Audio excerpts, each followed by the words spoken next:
بسم الله الرحمن الرحيم.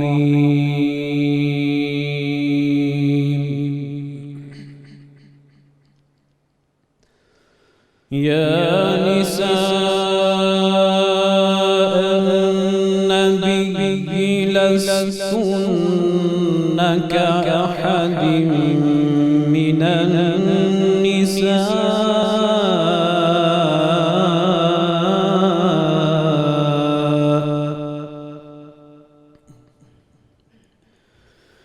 إن اتقيتن فلا تخضعن بالقول فيطمع الذي في قلبه مرض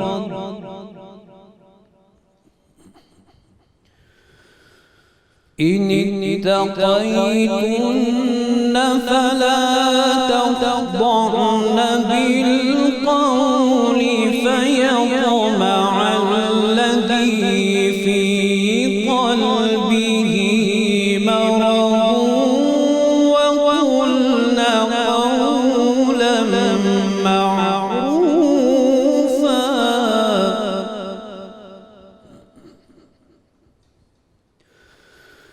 وقرن في بيوتكن ولا تبرجن تبرج الجاهلية الأولى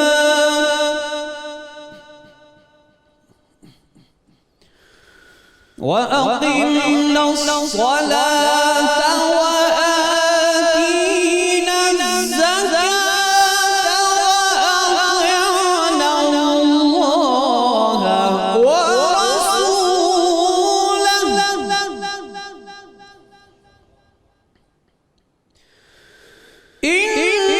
إنما يريد الله ليذهب عنكم الرجس أهل البيت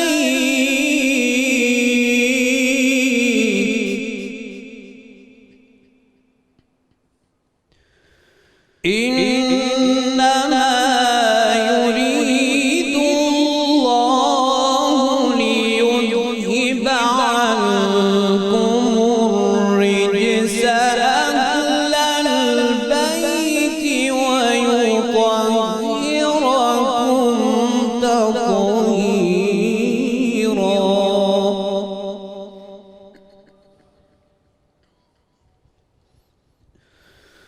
واذكرن ما يتلى في بيوتكن من آيات الله والحكمة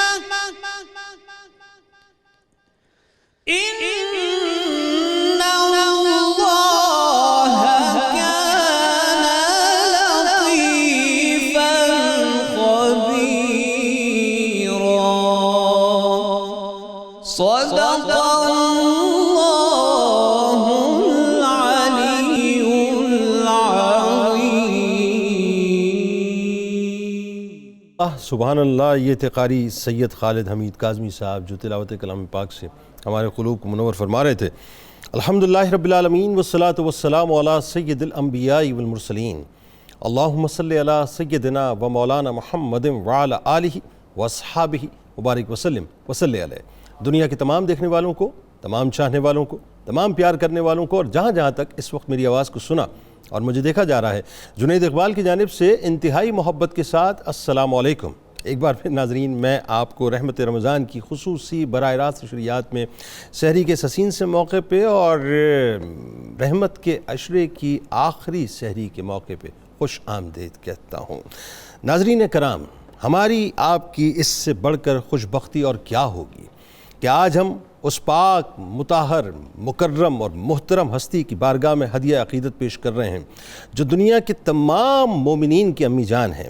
آج ہم ان کا تذکرہ پاک کر رہے ہیں جن کا ذکر سن کر دو جہانوں کے آقا کا قلب مسرور ہوتا تھا۔ یعنی یہ صرف ذکر سیدہ خدیجۃ الکبریٰ سلام اللہ علیہا ہی نہیں ہے، بلکہ یہ ذکر سرور قلب مصطفیٰ صلی اللہ علیہ وآلہ وسلم کا بھی ذریعہ ہے۔ ناظرین کرام، یہ وہ ہستی ہیں کہ آسمان جن کی عظمتوں اور بلندیوں کو جھک جھک کر سلام کرے، آسمان جن کی عظمتوں اور بلندیوں کو جھک جھک کر سلام کرے، اور زمین کا ذرہ ذرہ جن کے مبارک وجود پر ناز کرے، جن کی منزلوں اور رفتوں کا نہ کوئی نشان لگا سکا ہے، نہ کوئی جان سکا ہے، نہ کوئی جان سکے گا، کہ جن کے مقام و مرتبے پر آسمان کے ستارے بھی نازاں ہیں اور جن و انس و ملائکہ بھی جن کی رفعتوں پر گواہ ہیں، جو قدرت کی طرف سے اعلیٰ اخلاق سے سواری گئیں، جو ایثار و قربانی کے جذبے سے بے انتہا نکھاری گئیں، جو سرکار مدینہ صلی اللہ علیہ وآلہ وسلم کے قلب کی راحت اور ان کا قرار بنی، جو اسلام کی اولین مددگار اور دو جہانوں کے سردار کی غمخوار بنی، تکالیف میں ہر وقت بڑی تکالیف برداشت کی ہیں میری آپ کی ماں نے۔ ناظرین، یہ کہہ دینا بہت آسان ہے صاحب، لیکن ذرا سوچئے، میں بلا تمثیل عرض کر رہا ہوں،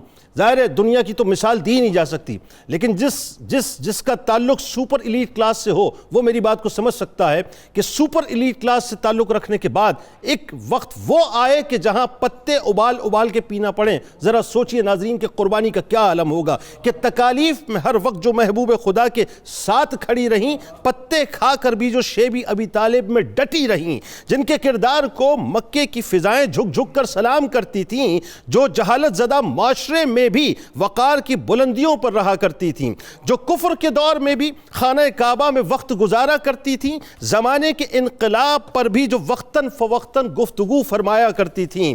ناظرین کرام، بلا تمثیل عرض کر رہا ہوں کہ اگر آج کوئی خاتون کسی ملک کی سربراہ کی زوجہ ہو تو اس بات پر وہ بڑا فخر محسوس کرتی ہے کہ وہ اس ملک یا اس ملک کی خاتون اول کہلاتی ہے، یعنی ان کے شوہر جو ہیں وہ کسی خاص منصب کے اوپر ہیں۔ لیکن بات یہ ناظرین، یہ تو دنیا کی بات ہے، جس کا منصب ختم ہو جائے گا، جس کی حیثیت بھی کچھ نہیں ہے، جس کے اوقات بھی کچھ نہیں ہے، یعنی منصب آج ہے اور کل نہیں ہے۔ اب ذرا سوچئے، جو اسلام کی خاتون اول ہیں، جو سرکار مدینہ صلی اللہ علیہ وآلہ وسلم کی زوجہ اول ہیں، جو سرکار مدینہ صلی اللہ علیہ وآلہ وسلم پر ایمان لانے میں خاتون اول ہیں، جو مومنین کی ماؤں کی صف میں خاتون اول ہیں، جو بحیثیت زوجہ سرکار مدینہ صلی اللہ علیہ وآلہ وسلم کی خدمت کرنے والیوں میں خاتون اول ہیں، جو سرکار مدینہ صلی اللہ علیہ وآلہ وسلم کو اعلان نبوت کے بعد ڈھارس دینے میں خاتون اول ہیں، جو سرکار مدینہ صلی اللہ علیہ وآلہ وسلم پر اپنا مال قربان کرنے میں خاتون اول ہیں،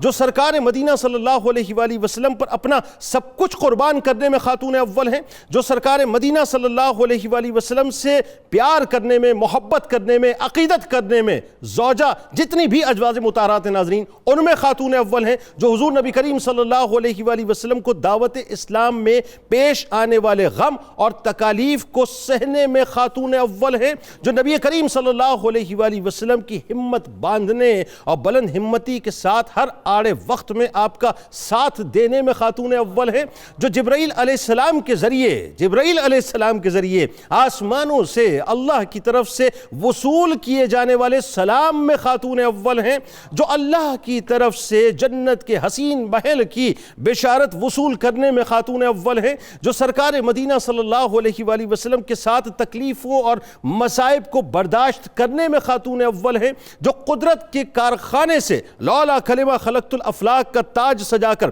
تشریف لانے والے محبوب خدا کی رفیقہ اول ہیں، جو ملکۃ العرب اور ملکۃ التجار کا تاج سجائے عرب کے مردوں کے معاشرے میں کاروباری دنیا میں خاتون اول ہیں۔ یہ وہ عظیم ترین ہستی ہیں ناظرین کہ وفائیں جن کو حسرت سے تکتی ہیں، وفائیں جن کو حسرت سے تکتی ہیں، جن کی بارگاہ میں دنیا کی ساری سعادتیں جھکتی ہیں، قربانیاں جن کو جھک جھک کر سلام کریں، ایثار کے جذبے جن کے در سے سوال کریں، طہارت و پاکیزگی جن کے صدقے تقسیم کی جائیں، وفاؤں کی خیرات جن کے در سے لی جائیں، بے وقار جن کے نام کی خیرات لے کر باوقار ہو جائیں، بلندیوں کو جن کے ذکر سے چار چاند لگ جائیں، عظمتیں جن کی رفتوں کو دیکھ کر سروں کو جھکائیں، کائنات کی ایک ایک شے جن کے در سے صدقوں کو پائیں، جنہوں نے اپنا سب کچھ اپنے آقا و مولا کی بارگاہ میں قربان کر دیا، مال تو کیا اپنی جان کو، اپنی اولاد کو قربان کر دیا،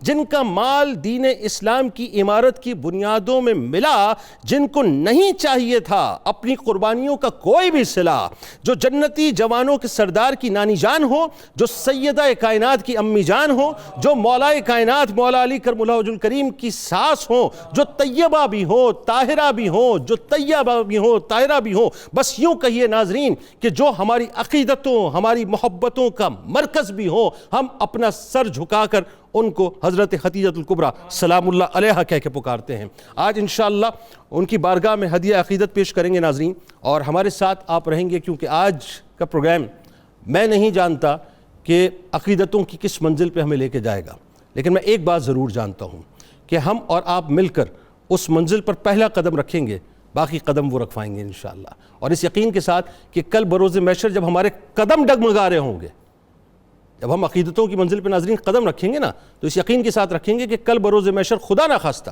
ہمارے جب قدم ڈگمگا رہے ہوں گے تو سہارا دینے کے لیے ہماری ماں ضرور وہاں پہ موجود ہوں گی۔ آغاز کرتے ہیں، 3 شخصیات ہمارے ساتھ موجود ہیں جو یقیناً کسی بھی تعارف کے محتاج نہیں ہیں۔ پہلی شخصیت آپ کے ہمارے ہم سب کے بزرگ ہیں، ممتاز عالم دین محترم جناب پروفیسر محمد سعید احمد خان صاحب۔ دوسری شخصیت ممتاز اسکالر بزرگ شخصیت جناب پیر قمر الشکور احمد صاحب، اور تیسری شخصیت بزرگ شخصیت ممتاز اسکالر جناب ڈاکٹر شبیر احمد جامی صاحب موجود ہیں۔ تینوں آپ کو السلام علیکم، خوش آمدید۔ اور میرے دائیں جانب میرے بھائی پرنس آف قوالی کہوں تو غلط نہ ہوگا، اپنے ساتھیوں کے ساتھ موجود ہیں جناب شیر میاداد خان صاحب، آپ کو بھی خوش آمدید اور السلام علیکم۔ شکریہ، السلام علیکم۔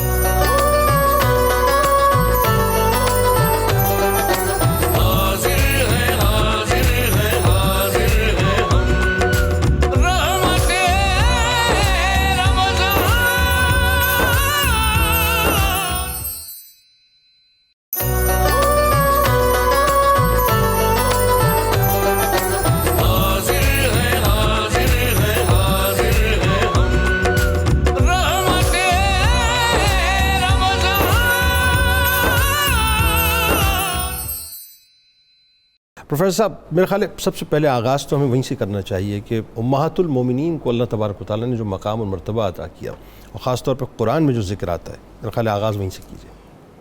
بسم اللہ الرحمن الرحیم، اللہم صلی علی محمد کما تحب و ترضی اللہ۔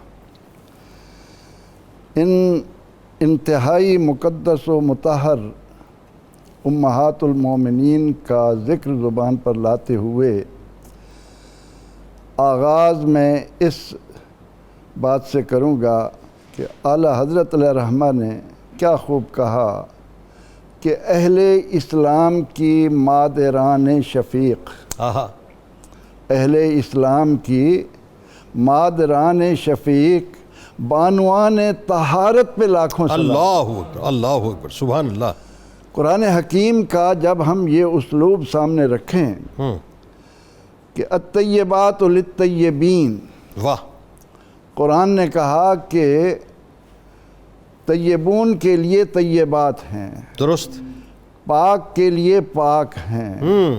اب اس اصول کو سامنے رکھ کر جب کوئی مومن نبی اکرم رحمت عالم صلی اللہ تعالی علیہ وسلم کا طیب ہونا، طاہر ہونا، مطہر ہونا، اس کی کوئی حد پائے گا، آئے ہائے ساری طہارتیں ان کے صدقے سے، تو پھر ازواج مطہرات امہات المومنین کا مرتبہ پا سکے۔ اللہ اکبر۔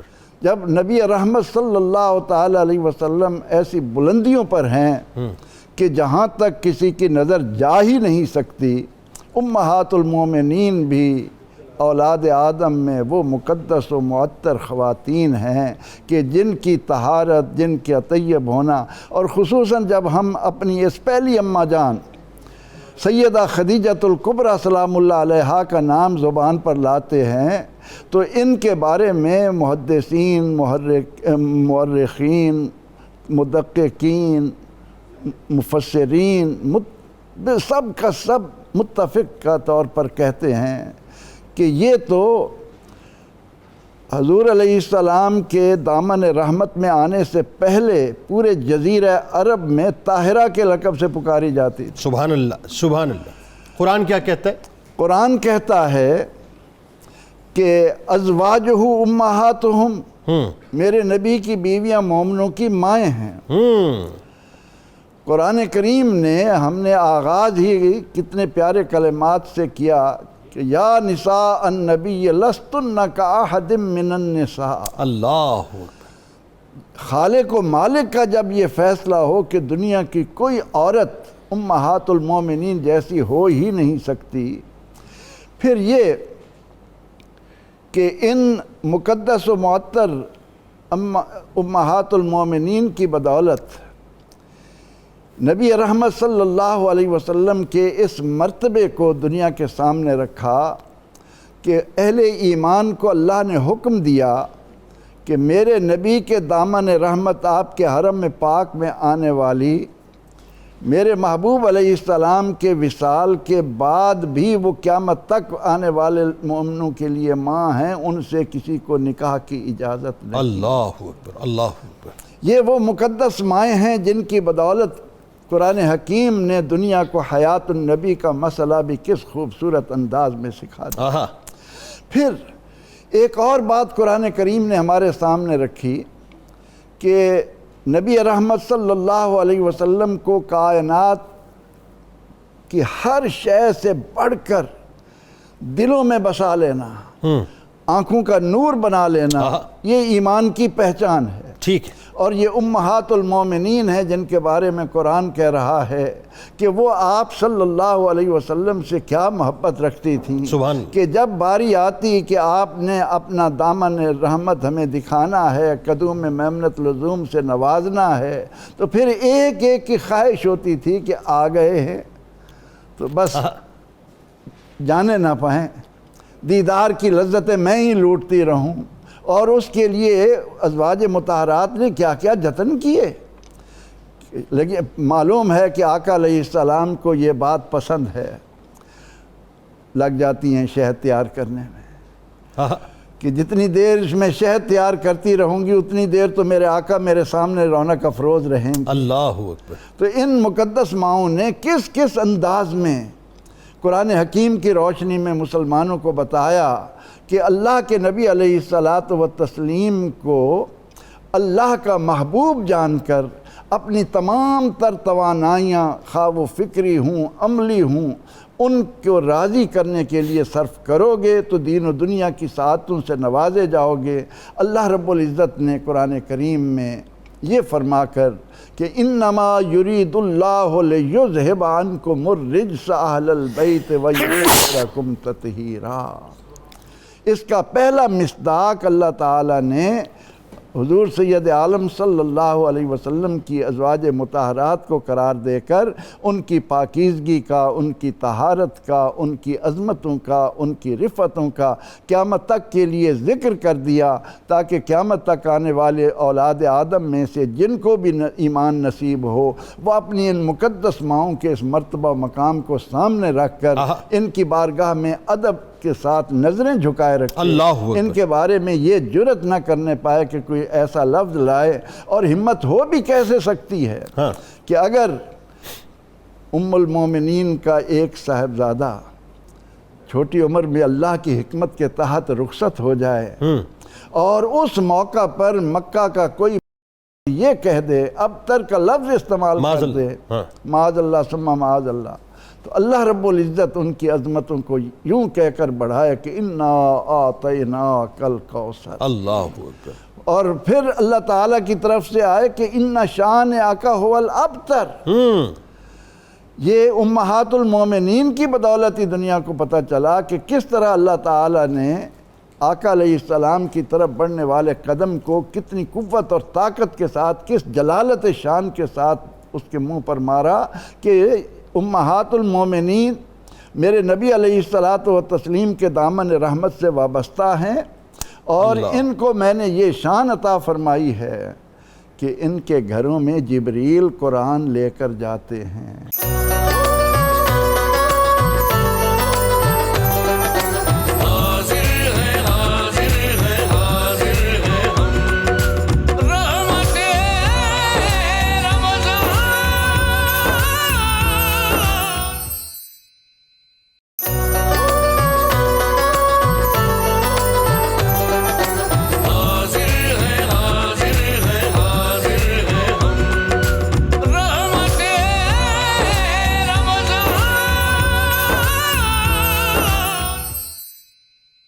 بات آگے بڑھاتے ہیں۔ سیدہ خدیجہ الکبریٰ سلام اللہ علیہا، آپ ان کا خاندانی تعارف، پھر عرب کے معاشرے میں جو اللہ تعالیٰ نے آپ کو ایک مقام عطا کیا کہ وہ اس زمانے میں میل ڈومیننٹ سوسائٹی کہلاتا تھا، ظاہر ہے مردوں کا سارا غلبہ تھا، لیکن اس میں آپ کو اللہ تعالیٰ نے مقام و مرتبہ دیا۔ بسم اللہ الرحمن الرحیم۔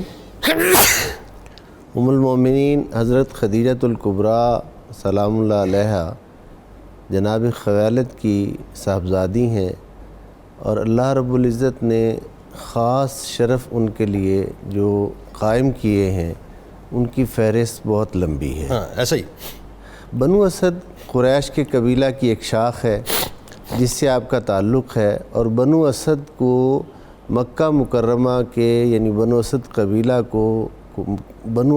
کے قبیلہ کو مکہ کے شرفاء میں شمار کیا جاتا تھا، یعنی شرفاء مکہ۔ اور جو آپ نے طاہرہ لقب کی بات کی ہے، وہ خاص طور پر اس طرف غمازی کرتی ہے کہ اللہ رب العزت نے اس معاشرہ میں جہاں رشتوں کے تقدس کی اہمیت مفقود ہوتی جا رہی تھی، وہاں اللہ رب العزت نے آپ کو پاک دامنی کا یہ اعزاز عطا فرمایا تھا جو زبان زد خاص و عام تھا۔ اور اس کی ایک خاص وجہ یہ تھی کہ حکمت الہیہ میں اور مشیت الہیہ میں یہ راز تھا کہ اس ہستی نے آنے والے وقت میں قدرت کا اپنا حسن انتظام تھا، طیب و طاہر رسول صلی اللہ علیہ وآلہ وسلم کے حرم کی زینت بننا تھا، اس لیے آقا طیب و طاہر ہیں تو آپ کو طاہرہ کا لقب جو ہے وہ آپ کے لیے خاص تھا۔ سبحان اللہ۔ چونکہ جناب خویلد کی کوئی اولاد نرینہ نہیں تھی، اس لیے ان کا جو بزنس تھا، ان کی تجارت جو تھی، اور تذکروں میں 50,000 اونٹ کے قریب مال تجارت تھا۔ 50,000 اونٹ؟ جی 50,000 اونٹ مال تجارت تھا۔ اور میں یہ بات اپنے طالب علموں کو کہوں کہ ذہن میں رکھیں کہ اہل مکہ کی تجارت جو ہے وہ سردیوں میں یمن کے ساتھ ہوتی تھی، گرمیوں میں شام کے ساتھ ہوتی تھی۔ تو حضرت خدیجہ الکبریٰ وہ شخصیت ہیں، ادھر سے قافلے آ رہے ہیں، ادھر مال جا رہا ہے، ادھر آپ اس تمام بزنس کو سنبھالے ہوئے، اور اس کے ساتھ ساتھ اپنی جو ازلی اللہ نے آپ کو شان عطا فرمائی تھی، شرافت کی، وقار کی، اس شخصیت کے سبب سے پروردگار عالم نے ایک جداگانہ اور ممتاز شان عطا فرمائی۔ یعنی اس کا مطلب اس زمانے میں آپ عرب کے معاشرے کی ٹاپ ایکسپورٹر بھی تھیں، ٹاپ امپورٹر بھی تھیں، کوئی شک نہیں، بلا شبہ اس پہ کوئی شک نہیں۔ اور اللہ رب العزت کی طرف سے یہ آپ کے لیے ایک خاص انعام تھا کہ عرب کے بہت سے امیر لوگ اور بہت سے صاحب حیثیت لوگ آپ سے رشتہ کے خواہش مند تھے، لیکن آپ کی چونکہ اپنی شخصیت عظمت کردار کا بہت بڑا نمونہ اور مظہر تھی، اس لیے آپ کسی رئیس کی طرف نہیں بلکہ کسی عظیم کردار کی حامل شخصیت جو تھی اس کے انتظار میں اور اس کی تلاش میں تھی۔ اسی ضمن میں ایک بہت ہی اہم واقعہ، ایک بہت اہم روایت شاہ عبدالحق محدث دہلوی رحمۃ اللہ تعالیٰ نے مدارج النبوت میں نقل کی ہے کہ حضرت خدیجہ الکبریٰ نے انہی ایام میں عقد جناب رسول خدا صلی اللہ علیہ وآلہ وسلم سے پہلے ایام جو تھے، ان ایام میں ایک خواب دیکھا کہ آسمان سے سورج اترا ہے اور ان کی گود میں آ گیا۔ اس کا اپنے کزن سے چچا زاد ورقہ بن نوفل سے جو الہامی کتابوں کے تورات، زبور اور انجیل کے عالم تھے اور ان کتابوں کا سریانی زبان میں ترجمہ کیا کرتے تھے، وہ اپنے مذہب میں عیسائی تھے، ان کے ساتھ مشورہ کیا کہ یہ کیا ہے. اس نے کہا تمام الہامی کتابیں جو ہیں وہ اس بات کا اظہار کر رہی ہیں کہ ان قریب نبی آخر الزمان صلی اللہ علیہ وآلہ وسلم مکہ میں ظہور فرمائیں گے، اور خدیجہ وہ آفتاب جو تیری آغوش میں آیا ہے وہ اللہ کے وہ محبوب رسول ہو سکتے ہیں، کوئی دوسرا نہیں ہو سکتا. میں ایک بات ابھی سوچوں، کل ہم نے حضرت صفیہ سلام اللہ علیہ کی بارگاہ میں ہدیہ عقیدت پیش کیا، انہوں نے بھی ایسے ہی خواب دیکھا، یعنی اور کتنی مماثلت ہے. آپ یہ دیکھیے وہاں بھی جو ہے وہ اسی طرح سے سورج اترا آپ کی مطلب مبارک گود میں، یہاں بھی یہ معاملہ، یہ بڑی ریزیمبلنس محسوس ہوتی ہے مجھے خوابوں میں، خاص طور پر ازواج مطہرات. جی یہ اللہ تعالیٰ کی طرف سے گویا ان کی ایک فکر جو تھی اس کو راست کرنے کا ایک سبب تھا، اور انہیں یہ سمجھایا جا رہا تھا الہامی کیفیت میں کہ تم کس جگہ کے لیے خاص ہو، تمہاری شان کیا ہے، تمہارا مقام کیا ہے. اور یہ الہامی کتابوں کے حوالے سے جو ورقہ بن نوفل نے بات کی، میں خوبصورت قطع شیر میاں داد صاحب نے ہمیں بہت ہمارا ولولہ بڑھایا ہے، میں خوبصورت قطع ان کی نظر کرتا ہوں آپ کے توسط سے. ہر ایک دور تیرے دور کی گواہی دے یا رسول اللہ صلی اللہ علیہ وسلم، ہر ایک دور تیرے دور کی گواہی دے، کسے مجال کسی اور کی گواہی دے، اسے نصیب نہ ہو آسمان کا سایہ تیرے سوا جو کسی اور کی گواہی دے. اور رات ہے تو حضور کی عظمت کے ترانے گا رہی ہے، زبور ہے تو حضور کی عظمت کے تذکرے کر رہی ہے، انجیل ہے تو حضور علیہ السلام کی صفات کو بیان کر رہی ہے. محمد کی محبت دین حق کی شرط اول، اسی میں وہ اگر حامی تو سب کچھ نامکمل ہے. یہ حفیظ جالندری کا بہت خوبصورت پورا کے پورا سلام عقیدت ہے جس سے آپ نے یہ شعر پڑھا. تو یہ حضرت خدیجۃ الکبریٰ کو یہ ایک طرح سے ایک ان کی اللہ تعالیٰ کی طرف سے گائیڈ لائن تھی کہ تم کس جگہ کے لیے. یہ جو بھی آیات سورہ احزاب کی تلاوت قاری صاحب نے کی، یہ آیات ہی اس بات کا اعلان ہے کہ تم عام خواتین نہیں ہو، بلکہ تمہارا منصب، تمہاری شان کچھ اور ہے. ڈاکٹر صاحب ذرا یہ بتائیے کہ سیدہ خدیجۃ الکبریٰ سلام اللہ علیہ کے ظاہر بارے میں ایک خاص روایت جب ہمیں ملتی ہے، اس میں بتایا جاتا ہے کہ جب سرکار علیہ السلام کے اوصاف آپ نے سنے تو آپ کے دل میں وہ جو ایک محبت اور عقیدت کا جو پہلو تھا وہ اجاگر ہو گیا. ظاہر ایک تو آپ کے اوصاف کا سننا، پھر اس کے بعد ایک فیصلہ کرنا کہ جو مال تجارت جیسا پیر صاحب فرما رہے تھے کہ 50,000 اونٹ، یعنی ظاہر ہے یمن اور شام امپورٹ ایکسپورٹس آپ کی ہو رہی ہیں، تو اس مال تجارت میں ایکسپورٹ کے لیے سرکار علیہ السلام سے گزارش کرنا کہ ہم جو ہے وہ ظاہر ہے ہمارا مال آپ بھی جو ہے وہ لے کے جائیں. پھر جناب ابو طالب علیہ السلام کا ایک مشورہ اسی ضمن میں ہے، تو ذرا اس کے بارے میں بتائیے کیا ہوا تھا. بسم اللہ الرحمن الرحیم. چنویدگی اور انتخاب کی اور طہارت کاملہ کی بڑی خوبصورت بحثیں چل رہی ہیں. قدرت کا ایک ہمیشہ نظام ہوتا ہے اور اسی تناسب میں چیزیں چل رہی ہوتی ہیں. بالکل ٹھیک. حضور نبی اکرم صلی اللہ علیہ وسلم کی ذات گرامی کی شہرت اور قبولیت ایسی نہیں تھی جو کسی سے ڈھکی چھپی تھی، بلکہ یہاں شروع میں ایک واقعہ بیان کروں جو سارے سیرت نگاروں لکھا ہے کہ حضور نبی اکرم صلی اللہ علیہ وسلم کی عمر ابھی بہت چھوٹی تھی. حضرت عبد المطلب رضی اللہ تعالیٰ عنہ کی زیر صدارت سالانہ ایک پروگرام ہوتا تھا. اچھا. اور اس پروگرام میں حجاج کے لیے منصوبہ بندی کی جاتی تھی کہ کیسے لوگ آئیں گے، ان کا کھانا پینا، ضیافت، حفاظت. اوکے. اس میں حضور نبی اکرم صلی اللہ علیہ وسلم گھر سے نکلے اور کافی چھوٹے تھے، تو آپ آ کر اس مسند کی طرف بڑھنے لگے جہاں آپ کے دادا اکیلے بیٹھے تھے. تو آپ کے ایک چچا نے کوشش کی کہ آپ کو ذرا یہیں بٹھائیں، لیکن آپ کی طبیعت کا میلان ادھر تھا. اس کو جب حضرت عبد المطلب رضی اللہ تعالیٰ نے دیکھا تو آپ نے اشارہ کیا کہ اوپر آنے دیں، اور آپ اوپر آ کر اپنے دادا کے ساتھ بیٹھ کر جس گہرے وقار اور گہری نگاہ سے پورے مجمع پر آنکھیں پھیر رہے تھے، تو وہاں سے ایک راہب اٹھا اور وہ جا کر حضرت عبد المطلب سے جا کر کہنے لگا، جناب اس جیسا صاحبزادہ ہم نے کبھی نہیں دیکھا، اتنا وقار، اتنی پھبن طبیعت میں، اور اس چھوٹی عمر میں اتنا روب. تو اگر میں چند باتیں آپ سے پوچھوں جو کتابوں میں پڑھتے تھے، یہ آپ کا بیٹا ہے، تو وہ کہنے لگے میرا بیٹا ہے. اس نے دوبارہ کہا یہ آپ کا بیٹا ہے؟ تو آپ نے کہا نہیں میرے بیٹے کا بیٹا ہے. تو ان کا والد کہاں ہے؟ ان کا وہ وصال کر گئے ہیں. تو اس نے کہا جی 2 علامتیں میں دیکھ لوں؟ تو آپ نے کہا دیکھیں. ایک تو آپ کی آنکھ کو تھوڑا سا کھول کر دیکھا تو آپ کی آنکھوں کے گرد سرخ عشق الہی کا حالت تھا. ڈورے سے. اور اس کے بعد آپ کے قدمین مبارک کو دیکھا تو بالکل حضرت ابراہیم علیہ السلام کے قدمین سے ملتے تھے. اس نے آپ کے کان میں کہا جی یہ آپ کے ساتھ بیٹھا ہوا عظیم بچہ یہ نبی بیٹھا ہے. اس کی باڈی لینگویج بتاتی ہے کہ یہ نبی بیٹھا ہے. تو مقصد کہنے کا یہ ہے کہ یہ جو لوگ اس اعلیٰ پائے کے ہوتے ہیں ان کے وجود، ان کی برکات، ان کی پبن بتاتی ہے. پر حضرت خدیجہ الکبریٰ سلام اللہ علیہا جیسی شخصیت اور ایسی زیرک عورت اور ملیکۃ العرب عورت، انہوں نے جب یہ باتیں سنی دل میں منصوبے ان کے اور بھی کافی تھے. یہ تو ایک ظاہری سبب بن رہا تھا کہ ذرا ایک دفعہ تعلق کی نوعیت کو جڑے، تعلق کی نوعیت تو جڑے. انہوں نے باقاعدہ پھر پیغام بھیجا آپ کی طرف. چونکہ وہ اس بات کو سن رہی تھی اور اس پر ڈاکٹر حمید اللہ نے خطبات بہاولپور میں یہ بات لکھی ہے کہ حضور نبی اکرم صلی اللہ علیہ وسلم پہلے بھی کچھ تجارتی اسفار کر چکے تھے.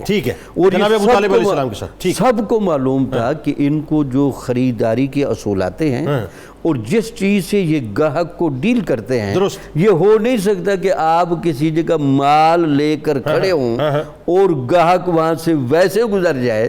ایک تو دیدہ زیب بڑے تھے اور کوئی پہلے روک کے دیکھتا تو ضرور تھا کہ یہ شاہ پارہ حسن ہے کون جو اس جیسا بندہ کبھی دیکھا نہیں گیا.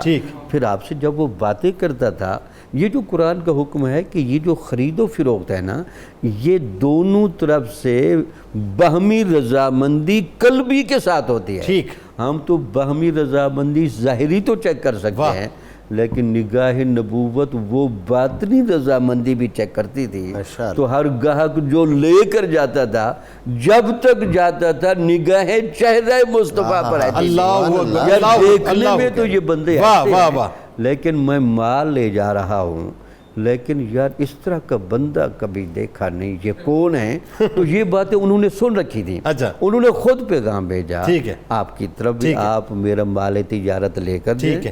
تو آپ اس کے لیے رضامندی کی طرف مائل ہونے سے پہلے اپنے چچا حضرت ابو طالب رضی اللہ تعالی عنہ سے باقاعدہ مشورہ کیا کہ حضرت اس کے بارے میں آپ چونکہ تجربہ بھی رکھتے ہیں پھر میرے سرپرست مانوی بھی ہیں تو آپ ذرا فرمائیں. اچھا خدمت بھی زیادہ کرنے کی پیشکش کی. تو پھر حضرت خدیجہ الکبریٰ کے ساتھ جو آپ کے باہمی معاملات طے ہوئے ان معاملات میں جو منافع کا تناسب آپ کہہ رہے ہیں پھر اس کے بعد آپ جس انداز سے وہ سارا مال لے کر گئے حضرت خدیجہ الکبریٰ کی پلاننگ دیکھیں. انہوں نے اپنا ایک غلام حضرت میسرہ کو بھی ساتھ بھیجا. اچھا یہ عجیب سی بات نہیں لگتی؟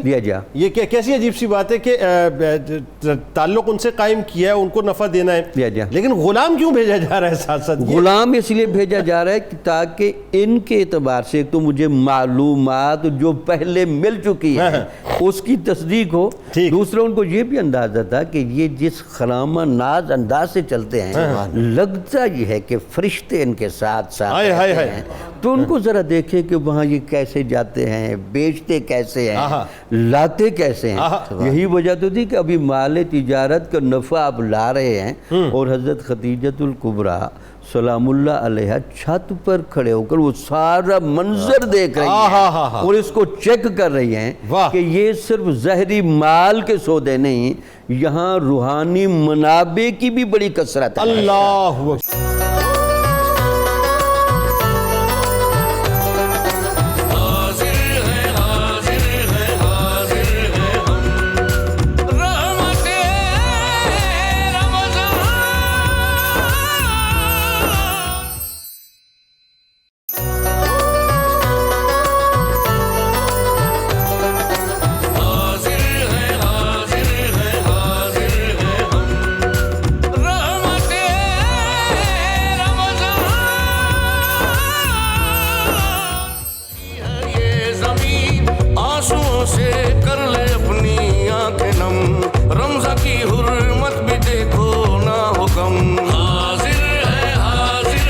بار پھر ناظرین میں آپ کو خوش آمدید کہتا ہوں۔ رحمت رمضان کی خصوصی براہ راست شریعت میں آج پاک تذکرہ ہے ہماری آپ کی ماں، ہم سب کی ماں، امت کی ماں حضرت خدیجہ الکبریٰ سلام اللہ علیہا کا۔ اور اب وہ موقع ہے ناظرین جس پہ رک کے تھوڑا سا میں چاہوں گا آپ توجہ سے اس بات کو سنیے گا، کیونکہ ہمارے یہاں تصور تو ظاہر ہے یہی ہے کہ ایک لڑکے والوں کے گھر سے جو ہے رشتہ جاتا ہے، لڑکی والوں کے گھر سے کبھی رشتہ نہیں جاتا، لیکن وہاں کیا ہوا تھا یہ سمجھنے کی بہت ضرورت ہے، تاکہ بہت سے جو مسکنسیپشنز ہیں وہ تھوڑا ہمیں کلیئر ہونے چاہیے۔ لیکن اس سے قبل چند مصرے میں آپ کی نظر کر رہا ہوں کہ نصاب عشق و وفا سیدہ خدیجہ ہیں، نصاب عشق و وفا سیدہ خدیجہ ہیں، قرار شاہ دنا سیدہ خدیجہ ہیں، بلا شبہ ہیں خدیجہ ہی جدہ سادات، بلا شبہ ہیں خدیجہ ہی جدہ سادات، بنائے آل ابا سیدہ خدیجہ ہیں، لٹا دی دولت اسلام کی بقا کے لیے، لٹا دی دولت اسلام کی بقا کے لیے، معین دین خدا سیدہ خدیجہ ہیں، در کرم سے کوئی بھی نہیں گیا خالی، در کرم سے کوئی بھی نہیں گیا خالی، کمال جود و سخا سیدہ خدیجہ ہیں، خوشی ہو یا کہ ہو غم، خوشی ہو یا کہ ہو غم، مصطفیٰ کے ساتھ رہیں، نشان صبر و ولا سیدہ خدیجہ ہیں، ہیرا پہ توشہ لیے ان کا دم بدم جانا، ہیرا پہ توشہ لیے ان کا دم بدم جانا، کمال حلم و رضا سیدہ خدیجہ ہیں، نہ ہوگا شور و شغب کوشک خدیجہ میں، نہ ہوگا شور و شغب کوشک خدیجہ میں، مکین خلد علا سیدہ خدیجہ ہیں، کہ جن پہ عرش سے تسلیم حق ہوئی نازل، کہ جن پہ عرش سے تسلیم حق ہوئی نازل، پسند ذات خدا سیدہ خدیجہ ہیں، مٹیں گے تیرے مشاہد تمام رنج و علم، مٹیں گے تیرے مشاہد تمام رنج و علم، کہ درد و غم کی دوا سیدہ خدیجہ ہیں۔ پروفیسر صاحب اب وہ موقع ہے، ذرا یہ بتائیے، اور اس کے ساتھ ساتھ آپ نے یہ بھی بتانا ہے کہ یہ روایت سیدہ خدیجہ الکبریٰ سلام اللہ علیہا نے قائم کی کہ پیغام نکاح آپ کی طرف سے کیا۔ ہمارے یہاں یہ ٹیبو سمجھا جاتا ہے معاشرے میں کہ صاحب اگر لڑکی والے لڑکے والوں کے یہاں پیغام بھیج دیں، لیکن وہ پیغام کیسے بھیجا، کیا ہوا، کس کے ذریعے بھیجا، نکاح کی تقریب کیسے ہوئی، خطبہ کس نے دیا، ذرا بتائیے۔ سیدہ خدیجہ سلام اللہ علیہا کا خواب تھا اور رب اعلیٰ کا انتخاب تھا۔ سیدہ خدیجہ الکبریٰ ایک موقع پر فرماتی ہیں کہ یا رسول اللہ صلی اللہ علیہ وسلم، انی قد رغبت فیک لحسن خلق کا و صدق حدیث کا، کہ میں آپ کی طرف مائل کیوں ہوئی، میرا دل آپ کی طرف کیوں گیا، کہ لحسن خلق، پوری وادی میں ایسا اخلاق کہیں نہیں تھا، اللہ اکبر، ایسی سچائی اور مجھے کہیں نظر نہیں آ رہی تھی۔ اللہ سیدہ خدیجہ الکبریٰ سلام اللہ علیہا کے والد خویلد، جیسا کہ ابھی ہم نے پیر صاحب کی زبانی سنا کہ کتنے بڑے تاجر، 50,000 اونٹ، بتائیے، لِإِيلَافِ قُرَيْشٍ إِيلَافِهِمْ رِحْلَةَ الشِّتَاءِ وَالصَّيْفِ، اللہ نے ان کی تجارتوں کا، مکے والوں کا قرآن میں ذکر کیا۔ درست۔ اب اس کی بنا پر مکہ اور اس کے آس پاس اس گھرانے کی جو شہرت تھی وہ کسی سے پوشیدہ نہ تھی، بالکل ٹھیک ہے، اور ہر ایک کی تمنا تھی، اور پھر سیدہ خدیجہ الکبریٰ کا جہاں عقد ہوا وہ بھی اللہ تعالیٰ کو منظور کچھ اور تھا، ٹھیک، تو حضرت خویلد بہت پریشان رہتے تھے، اور وہ حرب الفجار میں شہید و مارے گئے۔ اب گھرانہ جو تھا وہ ایک طرح سے مردوں سے، یعنی جوان مردوں سے خالی ہے، اور سیدہ خدیجہ سلام اللہ علیہا بڑی جوان مردی کے ساتھ اپنے خاندان کو سمیٹے ہوئے ہیں اور تمام مال تجارت اور بھیجتی ہیں۔ اور جب سیدنا محمد عربی صلی اللہ علیہ وسلم کو بھیجا تو یہ وعدہ کیا، نفیسہ، سیدہ نفیسہ کے تھرو نہیں جی، تجارت کے لیے، اچھا تجارت کی بات کر رہے ہیں، میں سمجھا، دگنا نفع آپ کے لیے رکھا، اور پھر واپسی پر جو غلام بھیجا تھا وہ اسی بات کے لیے تھا جس کا آپ اشارہ کر رہے ہیں کہ غلام کو بلایا، الگ بٹھایا، پوچھا کیا کیا دیکھا، میسرہ سچ سچ بتاؤ کیا کیا دیکھا۔ اب میسرہ نے جب یہ کہا ہوگا کہ حضور علیہ السلام تو اشارہ کرتے تھے، سامان بھی خود آ جاتا تھا، آپ جدھر جاتے تھے درخت بھی جھک کر سلام کرتے تھے، بادل ہر وقت سایہ کرتے رہتے تھے۔ اب ان باتوں نے سیدہ خدیجہ سلام اللہ علیہا کو حضور سید عالم صلی اللہ علیہ وسلم کے بارے میں اتنا کلیئر کر دیا کہ آپ نے خود پیغام بھیجا۔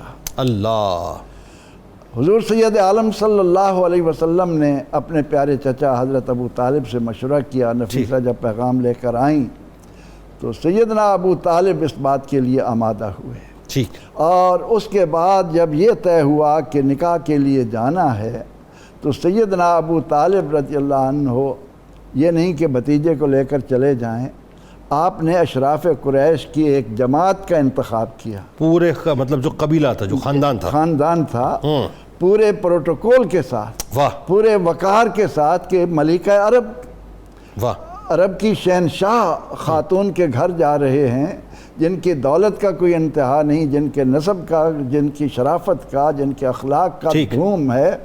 تو ادھر حضرت خدیجہ نے بھی اپنے چچا اسد کے ذریعے وہاں بھی شرفاء اکٹھے کی۔ یعنی یہ فیملی ویلیوز بھی نظر آ رہی ہیں نا۔ آپ اس میں ایک بات دیکھیں خاص طور پہ، یہ میں صرف انٹرپریٹ کر رہا ہوں 2-3 باتیں تاکہ سننے والوں کو سمجھ آئے۔ ایک تو یہ کہ خاتون کے تھرو نکاح کا پیغام جانا، پھر چچا کے ساتھ مشورہ کرنا، یہ فیملی ویلیو ہے سرکار علیہ السلام کا۔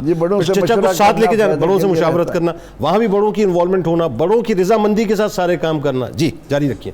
اور سیدہ خدیجۃ الکبریٰ کی طرف سے ان کے چچا زاد بھائی حضرت ورقہ بن نوفل بھی موجود ہیں، اور ورقہ بن نوفل اس وقت علمی دنیا کا ایک چمکتا ستارہ تھا، نصرانی مسلک تھا۔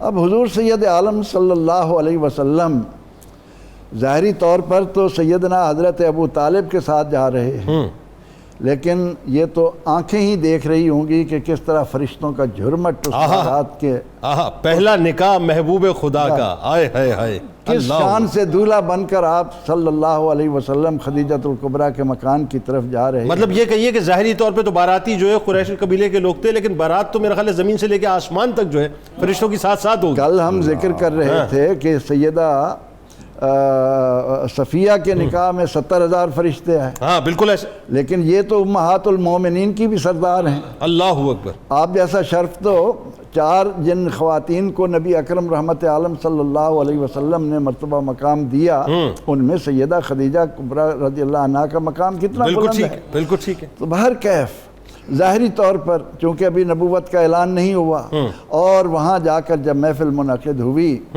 اور سیدنا حضرت ابو طالب کھڑے ہوئے اور انہوں نے اتنے پیارے کلمات کے ساتھ نکاح کا خطبہ پڑھا، اپنا شرف بتایا کہ ہم اولاد اسماعیل میں سے، ہمارے جد امجد ابراہیم علیہ السلام، اللہ اکبر، اور پھر سارے اوصاف گنوانے کے بعد جب انہوں نے خطبہ ختم کیا تو سیدہ خدیجۃ الکبریٰ کی طرف سے بھی ورقہ بن نوفل کھڑے ہوئے، انہوں نے بھی اس خاندان کے اوصاف گنوائے، اور اس کے بعد جب عقد ہو گیا، بعض علماء نے لکھا کہ 20 اونٹ ابو طالب کی طرف سے حق مہر، کسی نے کہا 400 مسکال سونا ہوا، کسی نے 6 اونٹ کا ذکر کیا۔ بہر کیف جو بھی ہوا، یعنی نبی کریم صلی اللہ علیہ وآلہ وسلم کا جو پہلا نکاح ہوا اس میں جناب ابو طالب علیہ السلام آپ کی طرف سے نکاح خواہ تھے۔ جی حق مہر بھی دے رہے ہیں، خطبہ بھی دے رہے ہیں۔ اللہ اکبر، اللہ اکبر۔ اور دنیا کا کوئی محقق آج تک یہ ثابت نہیں کر سکا کہ حضرت ابو طالب نے بتوں کے آگے سر جھکایا ہو۔ اللہ اللہ اللہ اللہ۔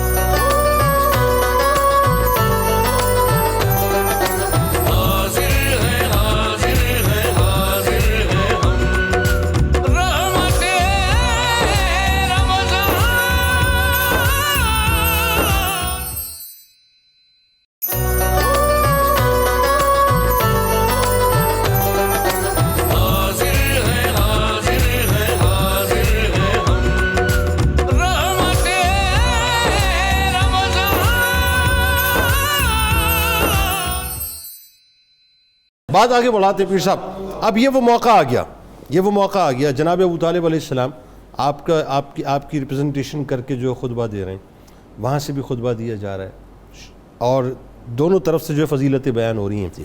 تو ایک تو یہ کہ یہ ذرا اسی تسلسل میں اسی تھوڑا سا منظر نامے کو اور بیان کیجئے. دوسرا جو اب ایک عقد کے فوراً بعد پھر جو ایک سلسلہ شروع ہوتا ہے قربانیوں کا، اور اس کے بعد ظاہر ہے اللہ تبارک و تعالیٰ کی طرف سے آپ کو وہ شرف عطا ہوتا ہے کہ پھر وہ موقع آتا ہے کہ جہاں عرش سے آپ کے لیے باقاعدہ جبرائیل امین سلام لے کر آتے ہیں. بتائیے. جس بات پہ آپ نے بہت زور دیا ہے میں اس حوالہ سے 2 جملے عرض کرتا ہوں پھر آگے آتے ہیں. حضور علیہ السلام نے مال تجارت میں بہت زیادہ منافع ہوا پہلے سے زیادہ. آقا نے وہ سارا سامان حضرت خدیجۃ الکبریٰ کے ہاں پہنچایا اور اپنے شرم و حیا کا عالم یہ تھا کہ جو حضور کا منافع بنتا تھا مزاربت کے تحت، حضور نے وہ منافع بھی نہیں لیا، حساب بھی نہیں کیا، فوراً گھر تشریف لے آئے. حضرت خدیجۃ الکبریٰ نے یہ شرم و حیا دیکھتے ہوئے یہ خیال کیا کہ جو عظمت مجھ تک پہنچی ہے یہ صادق بھی ہیں، امین بھی ہیں، اور جو مجھے بشارت ملی ہے کہیں یہ نعمت کسی اور طرف نہ چلی جائے، اس لیے انہوں نے پیغام ہی نکالا. اللہ اکبر. یعنی انہوں نے وقت ضائع نہیں کیا. وقت ضائع نہیں کیا. زیرک تھی، دانات تھی نا معاملہ. یہ ایک اس کا ایک سبب. کیا اچھی بات ہے، کیا اچھی بات. دوسرا سبب یہ کہ جو بات آپ نے کہی کہ بڑوں کا مشورہ. اب یہاں دیکھیں، میں حضور کی ہم آیتیں تو پڑھتے ہیں لَقَدْ كَانَ لَكُمْ فِي رَسُولِ اللَّهِ أُسْوَةٌ حَسَنَةٌ. آئیے ذرا یہاں حضور کی سنت مبارک دیکھیں کہ جب جناب نفیسہ نے براہ راست حضور سے آ کر بات کی تو آپ نے فرمایا میرے چچا کہ مجھ پر اتنے احسانات ہیں کہ یہ فیصلے کا اختیار میں انہیں دیتا ہوں. یعنی کتنا بڑا سبق ملتا ہے کہ اپنے بڑوں کے ذریعہ سے معاملات جو ہیں وہ طے کیے جائیں. یہ سنت مبارکہ کا ایک پہلو ملا نا ہمیں کہ معاملات جو ہیں بجائے خود طے کرنے کے بڑوں کو انوالو کرو. اب یہ بارات اب یہاں سے چلتی ہے. حضرت فاطمہ بنت اسد کی بہو بن کر حضرت خدیجۃ الکبریٰ ملکۃ العرب آ رہی ہے. ادھر سردار بطحہ ہے، ادھر عرب کی ملکۃ العرب کا مطلب عرب کی شہزادی، ادھر وہ شہزادی عرب کی. اب جب حضرت ابو طالب کو اس سے زیادہ خوشی اور کیا تھی، وہ تو حقیقت حال سے واقف تھے. چونکہ میں نے پچھلے پروگرام میں یہ عرض کیا تھا کہ نبی کی نبوت کا علم سب سے پہلے اس کے خاندان والوں کو ہوتا ہے. بے شک. یعنی حضرت عبد المطلب نے جو حضور کا نام محمد رکھا، اس سے اندازہ ہوتا ہے کہ انہیں وہ پوری شان جو تھی کما حقہ انہیں اللہ نے الہام کی تھی کہ یہ کوئی معمولی نعمت نہیں. اچھا، اب اس گھرانے کے متعلق بت پرستی، کفر، شرک، اس کی تہمت سے بڑا ظلم کوئی نہیں ہو سکتا. ذرا میرے لفظوں پہ غور کیجئے گا کہ حضرت عبد المطلب اپنے اس صاحبزادے کا جو ان کے بعد نور مصطفیٰ کی امی ہے، اس کا نام کیا رکھ رہے ہیں؟ عبداللہ. اللہ کا بندہ. جی، اللہ کا بندہ. یہ میسج کنوے کر رہے ہیں کہ ہم کس کی بندگی والے ہیں. ہم ابراہیم و اسماعیل کی اولاد ہیں. ہمیں اللہ نے اپنے گھر کا نگہبان مقرر کیا ہے. ذرا ان چیزوں کو سمجھنے کی ضرورت ہے اور اپنا وین بہتر کرنے کی ضرورت ہے. اب یہی بات آگے چل کر حضرت ابو طالب نے خطبہ نکاح میں بیان کی. غور کیجئے کہ سیرت کی تمام کتب میں خطبہ نکاح کے الفاظ تقریباً ایک جیسے ہیں. معمولی کوئی لفظی تغیر ہو تو خطبہ نکاح شروع ہوتا ہے الحمدللہ الذی جعلنا من ذریت ابراہیم و ذریت اسماعیل. تمام حمد الحمدللہ. اللہ کی تمام حمد کا، تمام صفات کا احاطہ کرتا ہے. چونکہ اللہ جو اسم ذات ہے نا، رحمان صفت ہے، رحیم صفت ہے، اللہ اس میں ذات ہے. اللہ کا اسم جہاں آتا ہے وہ اس کی تمام تجلیات جلالی و جمالی کا مظہر ہوتا ہے. الحمدللہ، تمام تعریفیں اس اللہ کے لیے جعلنا من ذریت ابراہیم، جس نے ہمیں ابراہیم کی اولاد سے وزرع اسماعیل، اپنی اسماعیل علیہ السلام کی کھیتی سے پیدا کیا. جناب ابو طالب علیہ السلام اللہ کی حمد بیان کر کے آغاز کر رہے ہیں. اور میں یہاں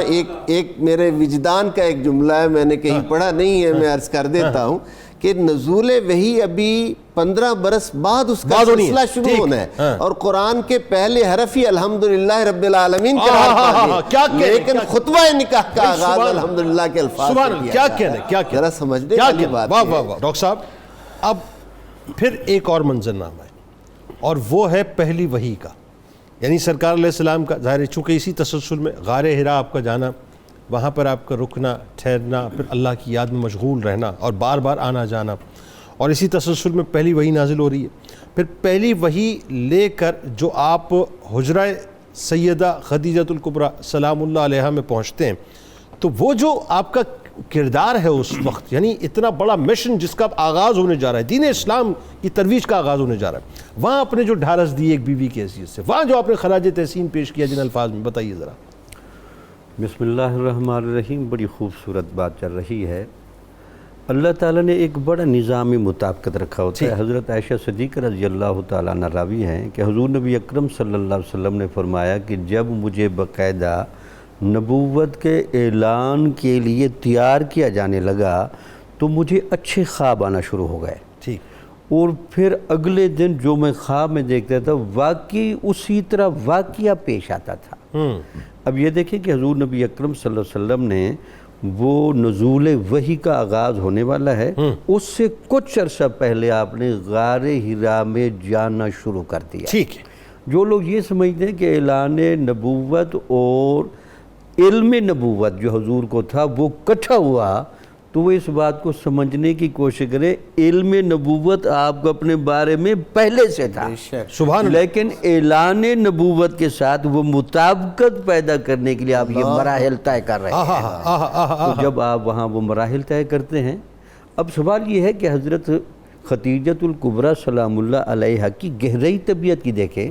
آپ کہہ سکتی ہیں جی آپ ادھر کعبے میں یہ کام کر لیا کریں، آپ کہیں خلوت میں بیٹھ جائیں. وہ غار حرا میں جا کر بیٹھنا اور اتنی تنہائی میں جانا، اور مجھ جیسی عورت کو بھی آپ کے ساتھ جو تعلق ہے میں وہاں کھانا دینے جاؤں، تو ایسا تو نہیں ہونا چاہیے. مطلب یہ سوچ سے بالاتر بات ہے. صورت میں بھی آپ بالکل اتنی ہم آہنگی میں کھڑی ہیں، تو اس کا مطلب یہ ہے کہ دونوں میں مطابقت کتنی گہری ہے کہ بالکل وہ جاتی ہیں جیسے بیان ہوا سلام وہاں ہوا. اور یہ 1450 برس پہلے کی بات ہے، کوئی لائٹ نہیں، کوئی انفراسٹرکچر نہیں ہے، تن تنہا جاتی ہیں. تن تنہا جاتی ہیں.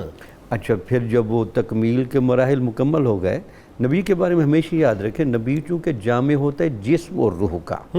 آپ کے روح کو اگرچہ یہ سارے ادراکات تھے، لیکن اس جسم اور روح کی کامل مطابقت بھی ضروری تھی. اس مطابقت کو پالش کرنے کے لیے غار حرا کو سلیکٹ کیا گیا، اور وہاں حضرت جبرائیل علیہ السلام پہلی وحی لے کر آئے، اور اس وحی میں جو واقعہ سارا بیان کیا جاتا ہے، حضرت جبرائیل علیہ السلام آپ کے اس سارے ماحول کو دیکھنے کے بعد آپ سے جو وہ معانقہ کرتے ہیں، اس معانقے کی جو صوفیاء نے تشریح کی ہے، معانقہ ہمیشہ دو وجہ سے کیا جاتا ہے. وہ کیا؟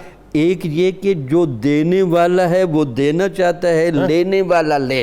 اور معانقہ دوسرا اس جہت سے ہوتا ہے کہ اس نے لینا کس انداز سے ہے تاکہ مجھے اس کا علم بھی ہو جائے. تو اس لیے حضور دے بھی رہے تھے، لے بھی رہے تھے. وہی کیا کہنے وہ مطابقت جب چیک ہو گئی تو اس کے بعد شروع کے جو یہ آج کے دور میں یہ بات لوگوں کو اس طرح آسانی سے سمجھ آ جاتی ہے. بلا تمثیل عرض کر رہا ہوں کہ آپ 2 موبائل فونز آن کریں اور ڈیٹا جو ہے آپ نے ٹرانسفر کرنا ہے تو آپ دونوں کا بلوٹوتھ آن کر دیجئے. بالکل ٹھیک. اور اس کے بعد صرف آپ ایک بٹن دباتے ہیں کلک کا تو سارا ڈیٹا جو ہے ٹرانسفر ہونا شروع ہو جاتا ہے.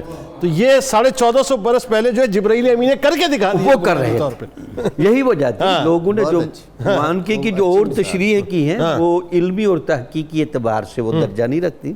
پھر بعد میں جب باتیں ہوتی ہیں کہ آپ جملہ بولتے ہیں حضرت جبرائیل علیہ السلام کے آپ پڑھیں، تو آپ ان کو کہتے ہیں کہ میں آپ کے کہنے پر تو ویسے پڑھنے والا نہیں ہوں، آپ کوئی اور بات کریں، چونکہ آپ نبوت کے اعلان کے لیے بالکل ظرف تیار کر کے بیٹھے. تو انہوں نے جب قرآن کی آیتیں پڑھنا شروع کی تو حیران ہو گئے، تو یہ تو پہلے ہی قدرتی طور پر پڑے ہوئے لگتے ہیں، یہ تو سارا نظام ایسا ہے. تو لہٰذا وہ وحی کا نزول کا سارا معاملہ طے ہوا.